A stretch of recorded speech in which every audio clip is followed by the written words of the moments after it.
So once you have downloaded R, you'll have this R icon, or perhaps you're using RStudio and you'll have an RStudio icon. And I'm just going to click on that. And when I open R using my Mac, this is what it looks like. I have a console window. Console window is where I enter commands and where things are printed back to me.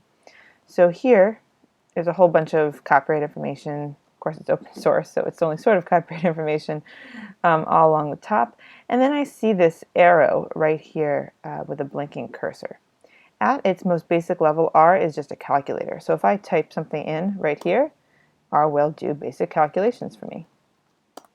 I can do things like addition and subtraction and division and multiplication. The caret there is for exponents. I can use symbols like that. So R is a calculator. If I want a square root, for example, I can take the square root of something. Those are commands that you'll get familiar with as you go. So at its most basic level, R is just a calculator. However, one of the reasons R is so powerful is that it's object-oriented. What does that mean?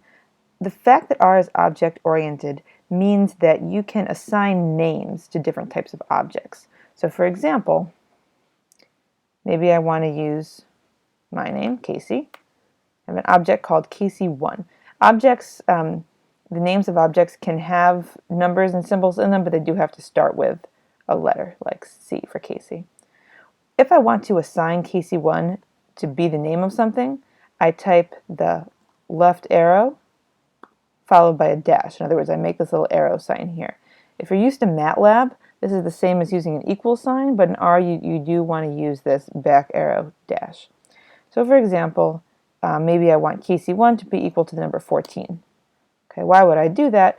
Well, perhaps it's hard for me to remember the number 14. Next time I type in Casey1 and press return, the number 14 will come up.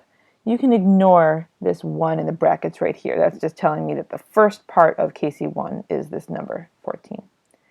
If I want to make another object, I could make an object called Casey2, but perhaps it's not the number 14 that I'm trying to remember. Perhaps it's my last name that I'm trying to remember.